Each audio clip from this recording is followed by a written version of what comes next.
Well, similar to yesterday, looking at a little bit of fog to kick off our day. Right now, Lone Rock has the lowest visibility, so does Camp Douglas, less than a mile in both of those areas. So if you're just heading out or heading that way, make sure that you're staying a little bit extra vigilant on those roads because visibility is down quite a bit in those areas. Good news though, by the time most of us are heading out, should be seeing some clearer air.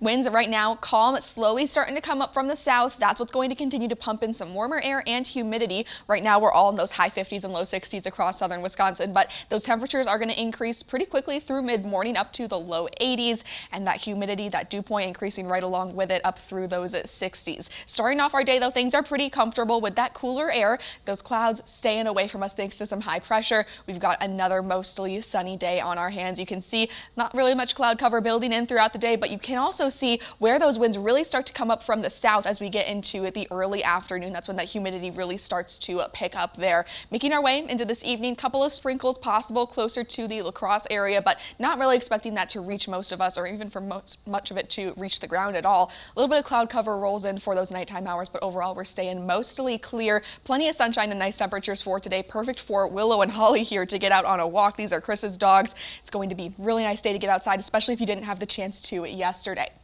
Making our way through this morning, right around 8 o'clock, we're in those mid-60s up to the high 70s by midday. And this evening, temperatures fall pretty slowly. So we're still going to be right around 80 degrees by the time that we get to around 6 p.m. But that humidity builds up right along with those temperatures. As you can see, we spend a lot of our day right in that humid category. But as we get towards the end of the afternoon, as those southerly winds have had a lot of time to pump some of that humidity into our area, we're going to start to reach that really humid point. And tomorrow, dew points start to exceed 70 degrees. So at some points tomorrow, we could be looking at that tropical level of humidity, really uncomfortable, and warmer temperatures tomorrow, closer to the high 80s, means that we're looking at a feels like temperature, likely closer to the 90s for your Friday. So definitely a good day today to make sure that you are getting out and enjoying some nicer weather before we get a little bit too hot for our Friday. Tomorrow morning, couple of sprinkles possible for that southwestern corner of the state. Those clear up pretty quickly, and then we've got another sunny day for your Friday. Winds strengthening, still coming from the south, pumping in more and more of that humidity that I was just talking about, more and more of that heat,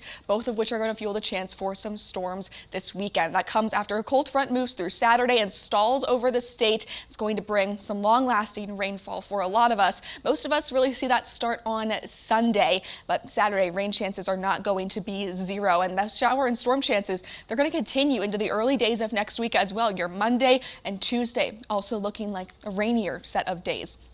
Good news though is that cold front and that rainfall, it's going to help cool us down as we get past that shower and storm chance. So by the time that we start to clear up by midweek, those temperatures are going to be pretty comfortable, looking at the high 70s there. So some cooler temperatures are ahead as we make our way a little bit closer to the end of the month.